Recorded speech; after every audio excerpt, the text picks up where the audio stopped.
Voy a pasar al primer panel académico, infraestructura y despliegue de red para crecer en la nueva normalidad. Y este panel va a tener un enfoque interesante de la conectividad porque tenemos una diversidad de oradores. Tenemos dos representantes de hacedores de políticas públicas, tenemos un fabricante de equipos y tenemos un operador de transporte mayorista que ha sido, todo el transporte mayorista ha sido esencial para que la última milla resista, pueda dar buenas velocidades y buen acceso al contenido al usuario final.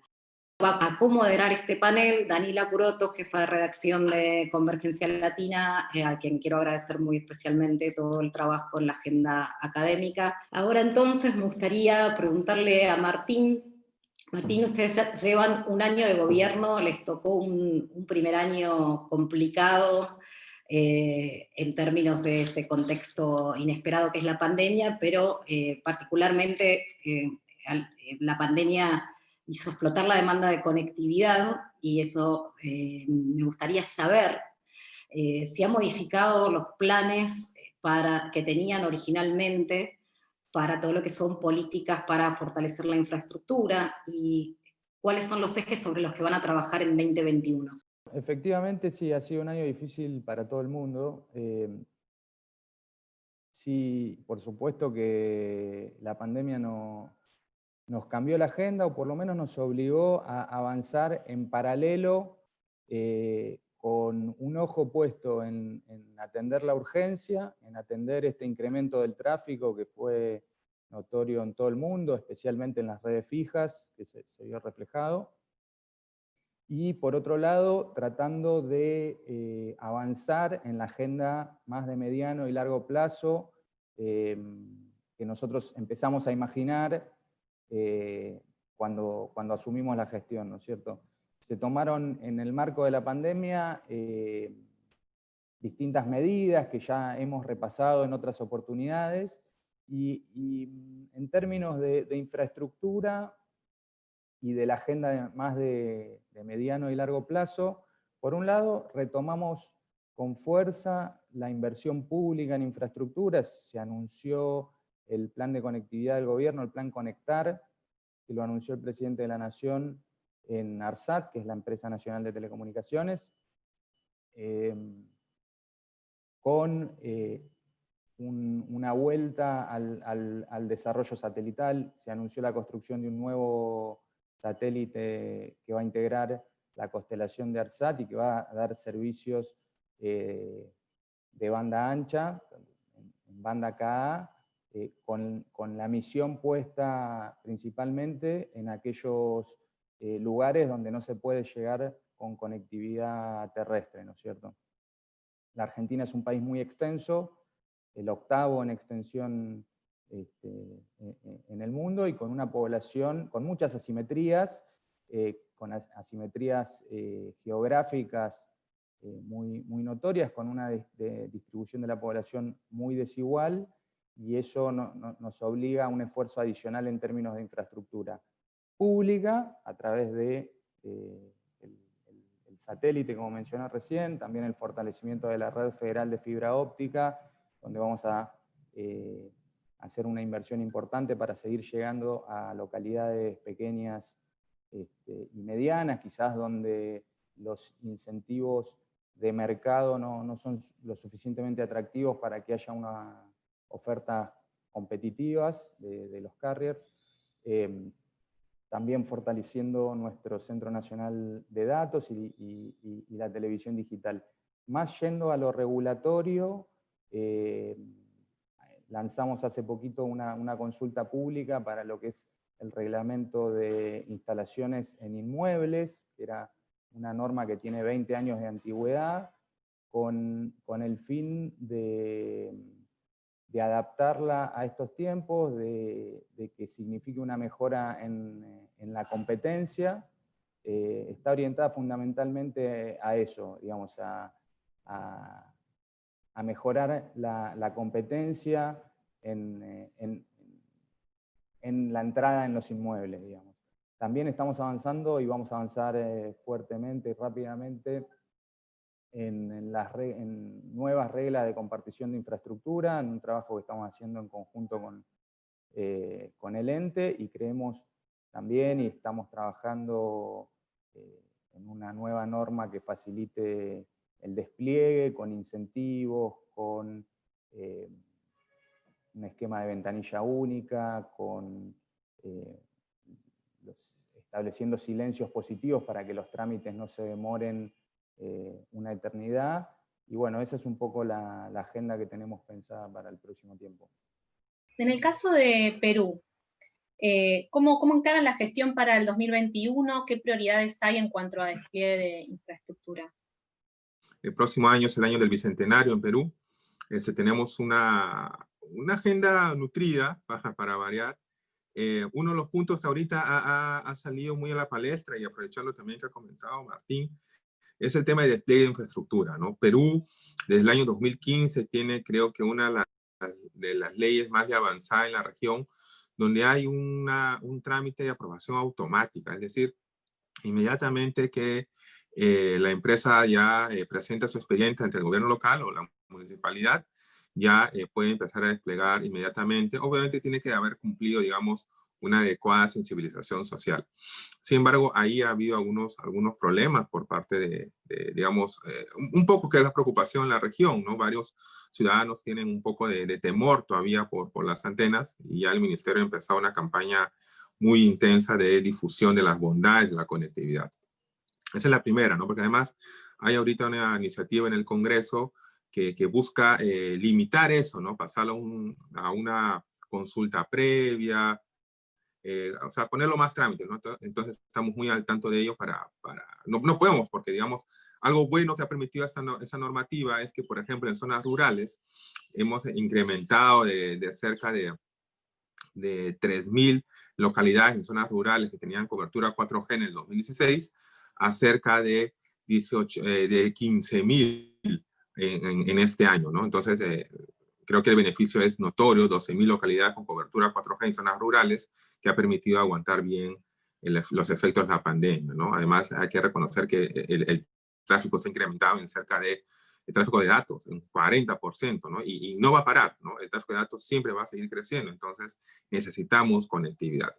Lo segundo es, bueno, la consulta pública que hemos publicado hace un mes, ¿no? Y que justo el día de hoy, a pedido de muchos sectores, tanto vendors, academia y empresas, hemos ampliado por 30 días más, ¿no? Y dentro de eso, lo que más creemos lo más importante es el tema de Wi-Fi 6, ¿no?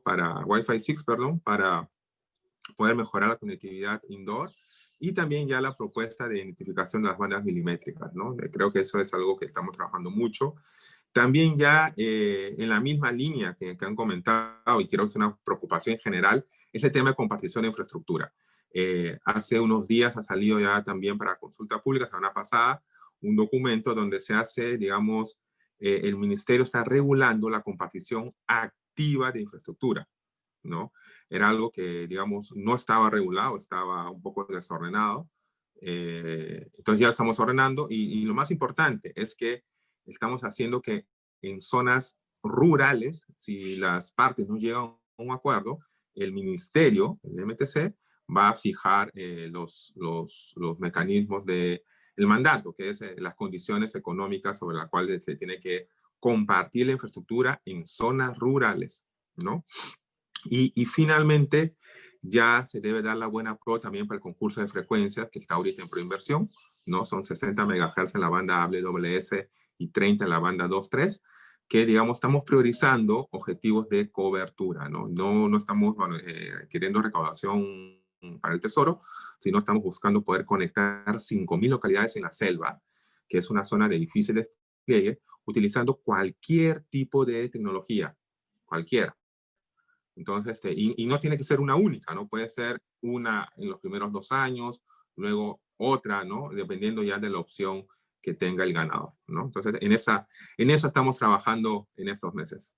¿Cómo ven desde Furukawa, en los distintos países? Furukawa está, digamos, es proveedor en muchos países, tiene también fábricas. ¿Cómo ven las políticas y los planes gubernamentales de impulso a la infraestructura, y en particular los que los que tienen el concepto de alianza público-privada en su génesis. Sí, ese es un punto bastante interesante, ¿no? Como Martín y José han comentado, hoy creo que todos vivimos una realidad diferente, ¿no? De la que teníamos un año atrás. Entonces, todos en la casa, hablando por una teleconferencia. Y aquí los gobiernos juegan un papel bastante importante porque por medio de sus programas gubernamentales, ¿no? Deben transferir esta confianza a grupos privados o mismo los pequeños proveedores de Internet, que muchas veces son pequeñas empresas que tratan de tomar un acceso de Internet de un carro y ahí da un servicio a un pueblo más alejado de los grandes centros. Entonces, con esta realidad que hemos vivido o que estamos viviendo hasta hoy, creo que todos dependemos hoy de una conexión. Y ahí es donde juega un papel bastante importante. Como ejemplos tenemos ahí, por ejemplo, México tiene la red compartida. Ahí en Perú, el mismo Pronatel, ¿no? Que trata de apps. Y como Martín comentó, hoy ahí Argentina trata de empujar el tema de conectar. Entonces, se ve en toda la región este plan de ideas de buscar fomentar y empujar la conectividad hacia el pueblo, ¿no? De manera que todos tengamos una conexión de calidad, porque al final todos queremos estar ahí conectados y hoy hasta a veces nosotros bromeamos ahí con algunos amigos, ¿no? Que uno se queda sin agua, sin electricidad y sin internet, ahí es un problema hoy. Entonces, es una nueva realidad y es una demanda que muchos países hoy en todo el mundo están viviendo y están enfrentando ahí como una manera diferente, ¿no? ¿Qué impacto ha tenido la pandemia en la adopción de FTTH en Latinoamérica? Todos sabemos que esta pandemia nos ha incrementado la necesidad de conectividad en casa por distintas razones: teletrabajo, teleenseñanza para escuelas, universidades, ocio, streaming, gaming, muchas actividades pues, que anteriormente realizábamos, ahora las tenemos que hacer desde casa. Tuvimos que adaptarnos en un inicio, pues las redes no estaban preparadas, también los contenidos, muchos se evolucionaron en estos tiempos. En ese tiempo. Conforme hemos ido avanzando en la pandemia, vemos que mucha de la demanda de ancho de banda se ha incrementado un 30-40%. Vemos que este pico, a diferencia de otros eventos temporales, como puede ser el Mundial de Soccer o Fútbol Soccer, va a tener una permanencia. Este pico va a quedarse, no va a desaparecer, que suele pasar en otro tipo de eventos. Desde esa perspectiva, pues obviamente las empresas que proveemos redes FTTH, estamos apostando fuertemente por ello. Definitivamente Ufinet, desde sus inicios ha sido un proveedor neutral de redes mayoristas, como lo comentaste al inicio, y seguimos, y pues FTTH no es la excepción. Seguimos nosotros haciendo desarrollos de redes FTTH, hemos acometido proyectos en Argentina, Colombia, Brasil, Paraguay, Panamá, estamos viendo otros mercados, todo derivado un poco de las necesidades que hemos captado que existen en el mercado. Las redes FTTH multiusuario a nivel neutral son un concepto interesante. Creemos que esto, tiene varias ventajas. FTTH puede ser altamente demandante en capital. Sí, esto al final pone una exigencia sobre las empresas. Sobre todo, también vemos que las empresas pequeñas y en zonas donde anteriormente desarrollar FTTH hubiera sido complicado, pues ahora se hace. Nosotros mismos hemos participado en proyectos rurales, hemos visto también demanda ya en zonas que, como te digo anteriormente, FTTH pues no era algo que se pensara para ese tipo de mercados. Los ISPs han evolucionado también, pequeños ISPs rurales están pensando ya en redes FTTH, y desde esa perspectiva pues Ufinet ve que esta es por la tendencia misma de la pandemia, sobre todo en Latinoamérica, donde no vemos un fin pronto, como puede ser en otros países donde ya pues se habla de una vacuna, etcétera. Estamos alineados con esta necesidad. El reto definitivamente es la masificación, hacer esto accesible a zonas rurales, a zonas y hacerlo sostenible en el tiempo, porque también ese es otro aspecto. Definitivamente pues hay que rentabilizar estas inversiones. El reto es buscar el modelo apropiado también para comercializarlo, donde cada parte aporte lo que sabe hacer mejor, ¿no? Ufinet en ese sentido, pues es una empresa que desde el inicio ha trabajado siempre en redes neutrales y vemos que esto no varía mucho de los modelos que ya hemos trabajado en el pasado. Interesante el tema de que en lo rural también se piensa en la fibra al hogar. A veces eso queda un poco afuera, y cuando uno habla con los ISPs ve que todo el que puede migra a fibra.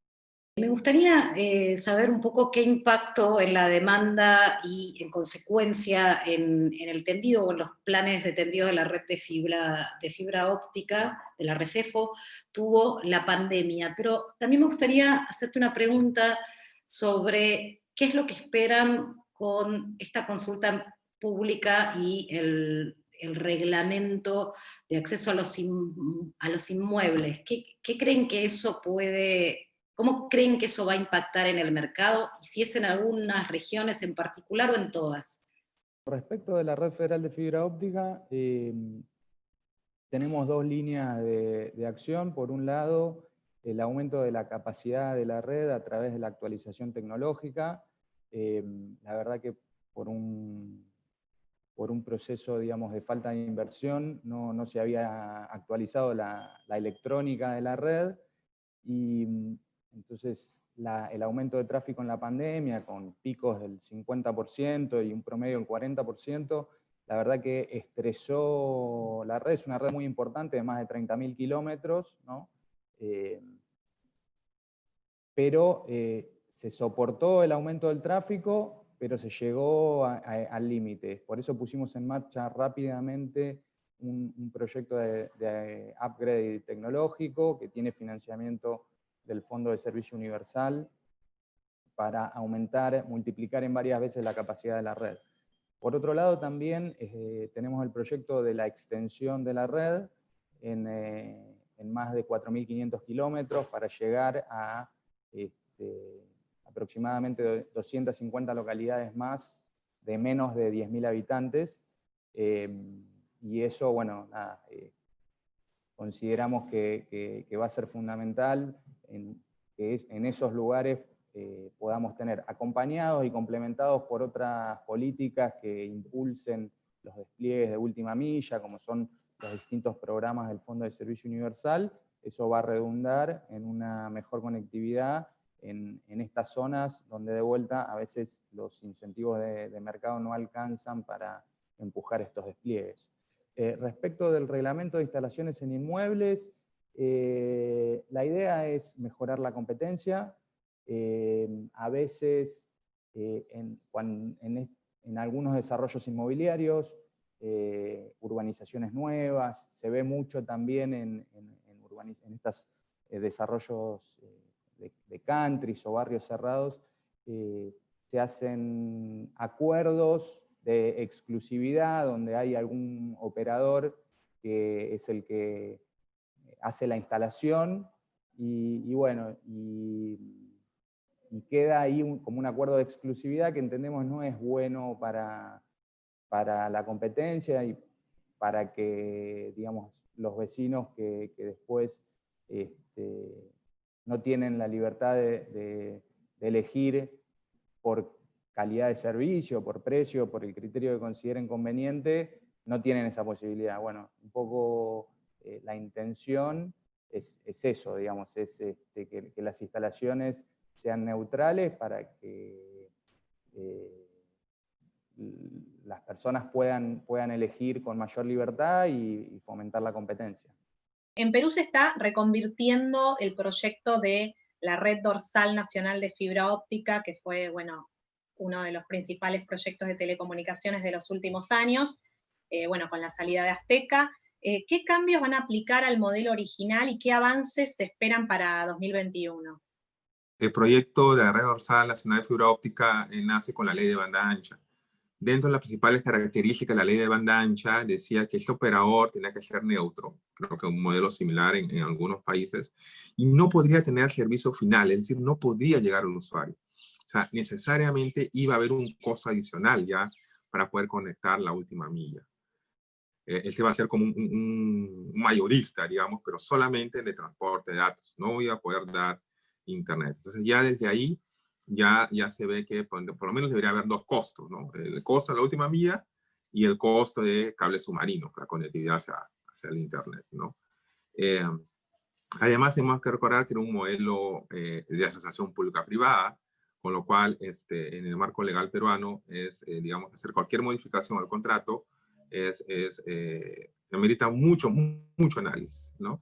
Y el otro punto fue que, digamos, cuando se concesionó y en su momento fue bueno, fue la tarifa. Se fijó una tarifa fija, digamos, sin posibilidad de descuentos, de ningún tipo de descuento, ya sea por volumen, por años de contratados, por distancia, no.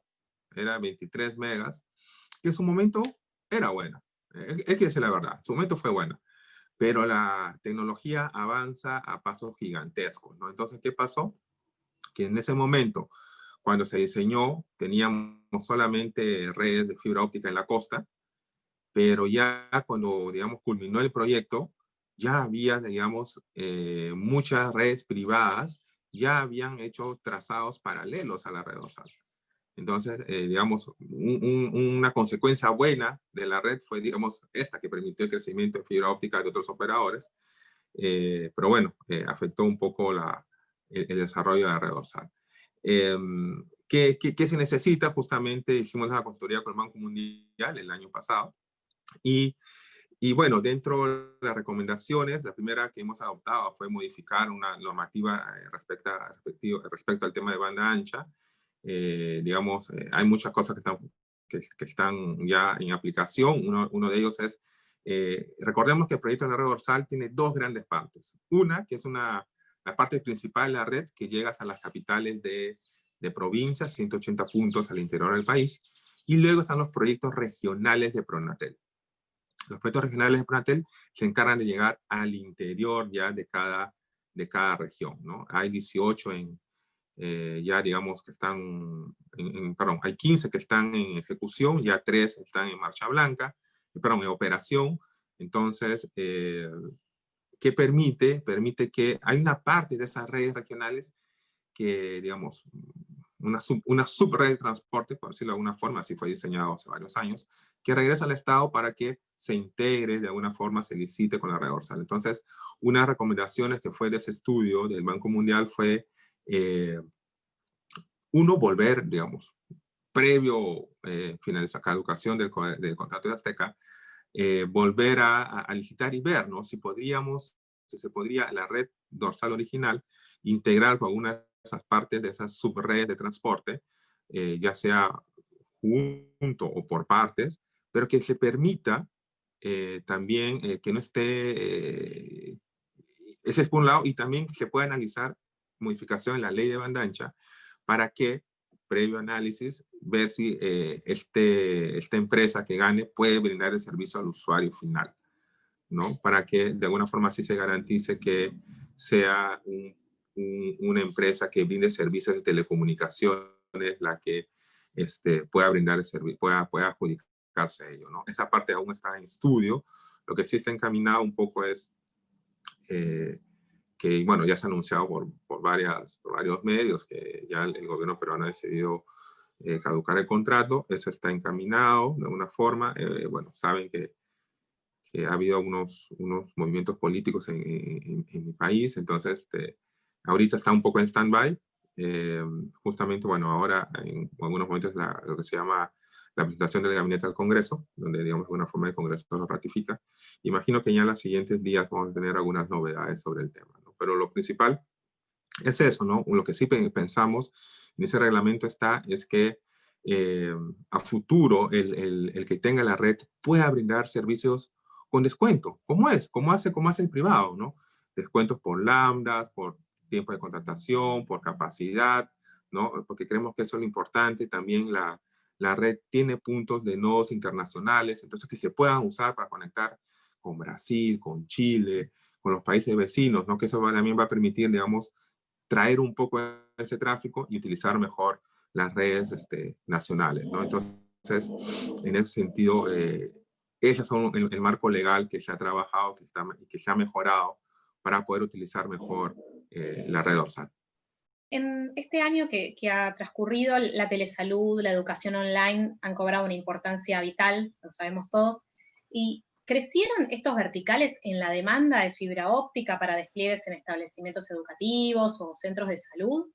Aqui eu creio que é um tema bastante interessante, porque esses dois verticales seguramente han demandado muito ancho de banda. Además del teletrabajo, ¿no? Muchos están en la casa, siguen trabajando desde su casa y buscando mantener la actividad económica funcionando en cada país, ¿no? Pero las escuelas por el tema de COVID están de puertas cerradas, entonces seguramente están pensando en cómo mejorar su infraestructura de telecomunicaciones y eso es un tema que ellos tienen que pensar porque es algo que vino para quedarse, ¿no? O sea, hoy mucha gente ya se acostumbró a tener una buena conexión, sea en su casa o mismo en su ambiente laboral, y entonces va a demandar eso. Hablando un poco del tema de hospitales o las clínicas, este es un otro tema interesante por las citas online, ¿no? Creo que muchos han tenido la oportunidad de ver. A mí me tocó por mi mamá, tuvo un problema durante este periodo y yo busqué para no salir a un hospital o una clínica, una cita online. Entonces, fue algo que nos funcionó bastante bien. Claro que no son cosas muy críticas, ¿no? Pero son cosas que tú puedes hacer remotamente. Y no hay que olvidarse que los mismos hospitales o las clínicas en su red interna hoy demandan mucha calidad en su conexión, porque yo diría que son como centros de datos, ¿no? Porque demandan imágenes de altísima definición, de calidad por los estudios médicos, y eso ya amerita una infraestructura bastante robusta. De hecho, tenemos casos de implementación de fibra dentro de hospitales, ¿no? Que já hoje em dia logram fazer serviços com alta qualidade e disponibilidade derivado a sistemas que hemos apoiado em sua implementação, como Furukawa, não? E, además de todo o que já conhecemos, ou seja, creio que muitos hoje relacionam fibra óptica com ancho de banda, pero, además disso, podemos dizer que traz outras características ou vantagens, como imunidade eletromagnética, é um meio preparado tecnologicamente para os futuros avanços, não? El tema de espaço, sitios onde não há uma infraestrutura adequada, a fibra óptica vai ocupar menos espaço. Hoje já hemos apoiado projetos de implementação de fibra em negócios como hoteleria, puertos, aeropuertos, centros comerciais, a mesma FTTH, não? Fibra hacia la casa, sistemas de seguridad ciudadana, monitoreo en carreteras. Entonces, por ejemplo, las concesiones, tienes como hacer un despliegue entre tu central office hasta el equipo donde está la cámara, hasta un 20 kilómetros, ¿no? Eso por la posibilidad que nos da la fibra óptica.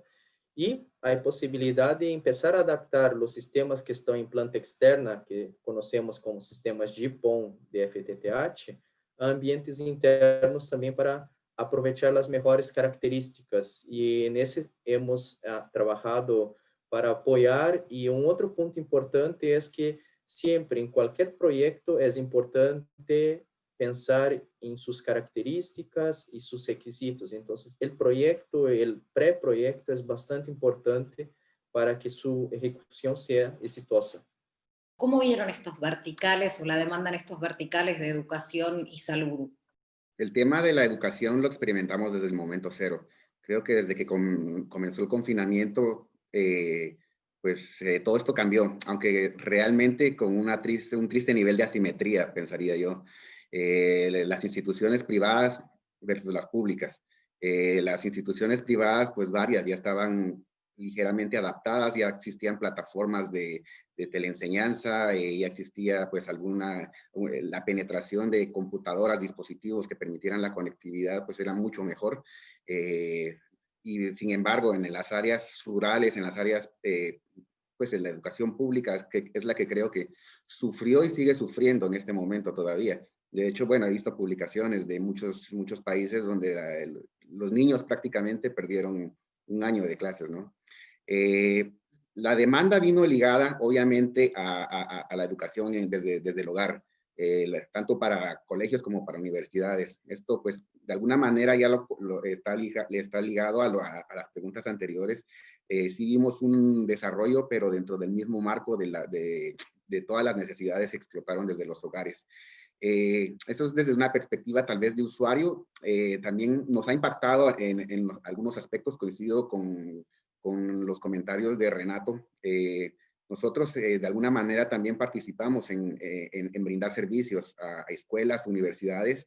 Muchas siguen cerradas y nos impacta obviamente como proveedores del servicio. Seguimos nos han pedido pues bajar anchos de banda, nos han pedido suspender servicios. Definitivamente nos ha impactado en contraposición contra lo que está pasando desde el hogar, donde profesores y alumnos están conectados en el hogar, ¿no? El tema de salud definitivamente pues también sufrió cambios. Creo que todos en algún momento tuvimos que acudir a consultas virtuales o algún tipo de recomendación virtual. Obviamente también pues depende del tipo de servicio, porque algunos pues sí necesitan algún tipo de contacto. Entonces, bueno, creo que todos estamos un poco a la expectativa de cómo va a evolucionar esto. En temas de educación, pues yo creo que al final del otro año vamos a estar volviendo un poco a la normalidad. Como usuario de servicios de educación por mis hijos, veo que esto no es sostenible en el largo plazo, el modo en que estamos. Sin embargo, va a quedar, creo yo, algún efecto. También, bueno, en el aspecto de salud, a nosotros como FINET nos enorgullece haber participado en algunos desarrollos que hicimos en conjunto con partners, con partners en distintos países para atender enfermos de COVID. Se montaron hospitales en algunos países, redes específicamente para atender esto. A través de estas redes, pues los doctores en distintas áreas empezaron a compartir conocimientos, empezaron a compartir experiencias que han impactado positivamente en el tratamiento de la pandemia. Entonces, creo que definitivamente el impacto en salud y en educación es sensible, es notorio, y bueno, seguimos expectantes de los próximos pasos para ver cómo esto, pues, creo que en estos dos sectores el cambio no va a ser tan radical. José, no quería como desaprovechar tu presencia aquí y te quería preguntar por la licitación que se está estructurando con, bueno, tener 26 GB, tener 3,5 GHz también. Entonces, bueno, mencionaste antes el tema de Wi-Fi 6 como algo súper innovador también a nivel de la región. ¿Cómo avanza esta iniciativa? Si puedes explicar el término de acondicionamiento que piensan para 3,5 GHz. Lo primero es que la consulta se ha ampliado 30 días más, ¿no?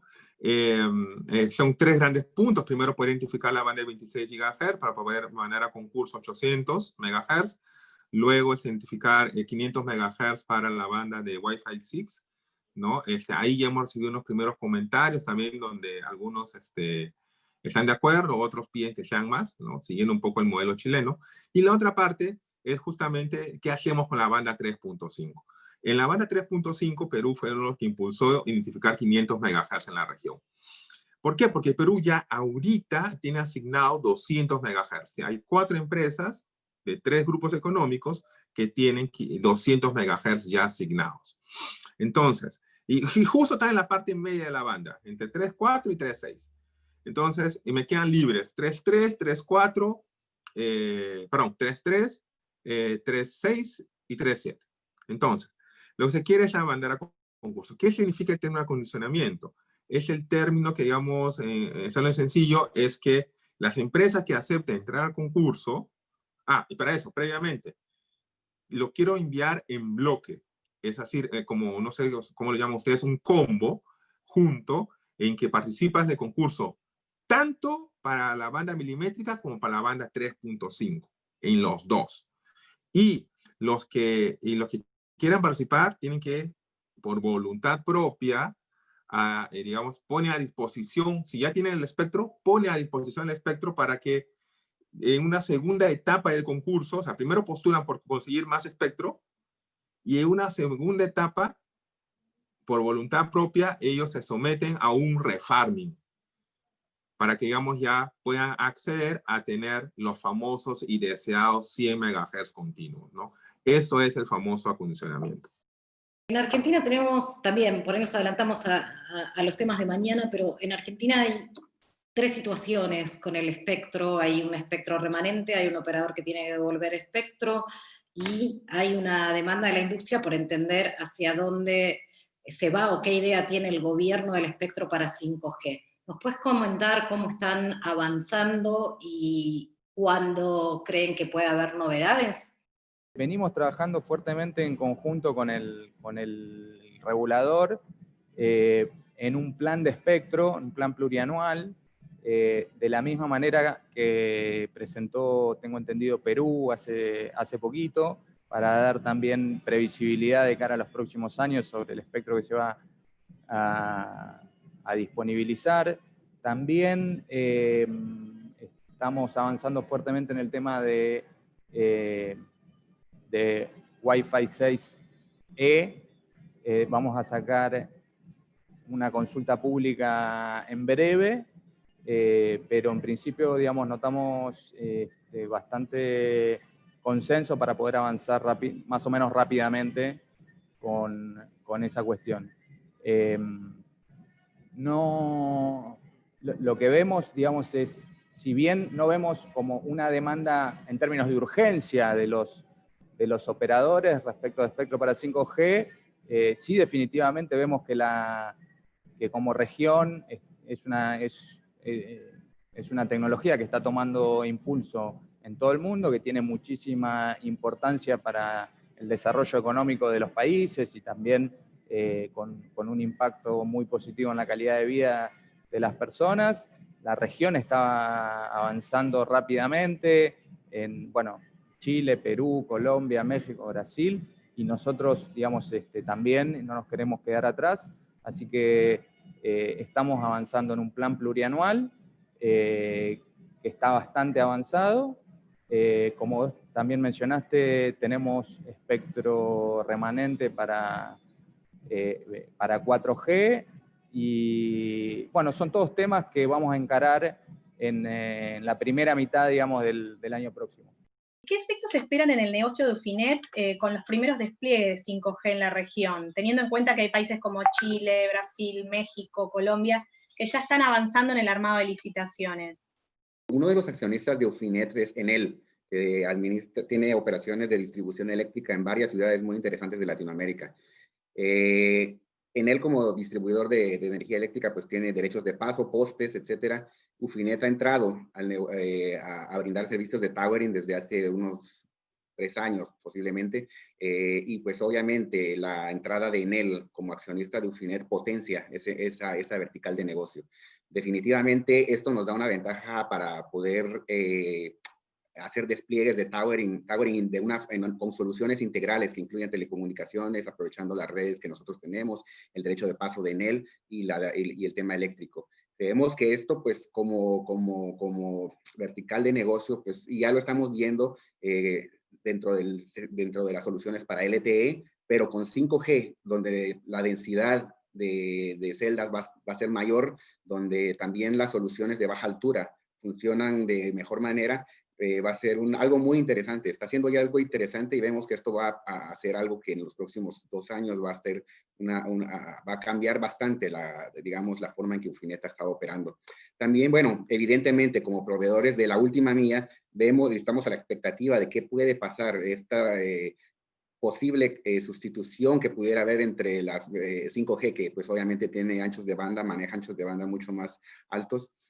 ¿Qué impacto va a tener en el consumo en las redes terrestres? Sin embargo, prevemos también que el despliegue no va a ser tan rápido ni con una cobertura total de manera inmediata, por las mismas características de 5G, que pues es algo, desplegarlo es caro, tienes que tener también obviamente un modelo sostenible, lo cual no va a hacer que tenga un despliegue que permee de inmediato en todas las zonas.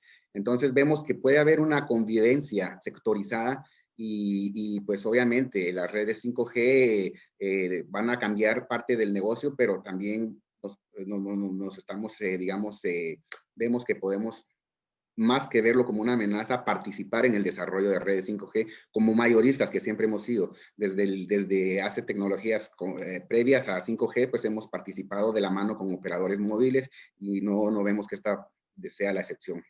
Dado el impacto que tuvo la pandemia sobre el FTTH, ¿cómo crees que esto se va a relacionar con el futuro de 5G en la región?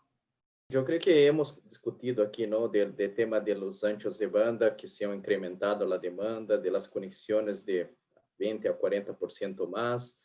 Y ese tema de 5G es bastante interesante porque igual que Alejandro comentó, creemos que eso va a jugar un papel de demanda de más fibra, porque hoy por hoy tenemos redes de 3G, 4G, que demandan una cantidad de torres, ¿no? Para conectar el servicio de 5G, de 3 o de 4, perdón. Y el 5G seguramente va a demandar 16 veces más, 25 veces más, dependiendo de cómo esté un relevo, ¿no? O la ciudad. Entonces, ahí va a ser un tema bastante interesante, estas redes ya metropolitanas ya o de distribución, donde vamos a ver un poco de lo que llamamos de redes neutrales, ¿no? Que va a ser como un jugador, como Alejandro comentó, que puede ser el proveedor de una infraestructura que los demás se pueden colgar ahí y ahí brindar la parte de servicios, conectando servicios de FTTH o mismo servicios de 5G para conectar las antenas. Y ahí es donde nosotros tenemos la fortaleza por tener un equipo técnico, un equipo de ingeniería para apoyar a entender esas demandas y apoyar en un preproyecto, un proyecto para que los clientes tengan un mejor beneficio en las redes que estén desplegando. Entonces, si por ejemplo yo necesito tener una redundancia o dejar fibras disponibles para aplicaciones futuras, en eso podemos apoyar y buscar entender el negocio de cada cliente para tener una solución más adecuada con diseño y portafolio adecuado. Y ahí, seguramente, ese tema de 5G para nuestra región puede ser que tarde un poco más, ¿no? Pero si tenemos modelos más eficientes de pagar o tener un CAPEX y un OPEX más adecuado, eso puede ser más rápido la implementación. Voy a hacerle una a Alejandro de Ufinet. Enviaron a ver si están analizando la aplicación de un modelo de redes FTTH abiertas, operadas en forma neutral, para que pueda ser utilizada por múltiples operadores en competencia. Sí, lo estamos haciendo, ya lo estamos comercializando. Pues obviamente esto va con a una diferente velocidad en cada uno de los países donde participamos. Sin embargo, pues son redes abiertas lo que estamos desarrollando. Nosotros somos un carrier de carriers, no atendemos a un cliente domiciliar o a un cliente corporativo, básicamente a otros carriers, ISPs, entonces el modelo viene como anillo al dedo.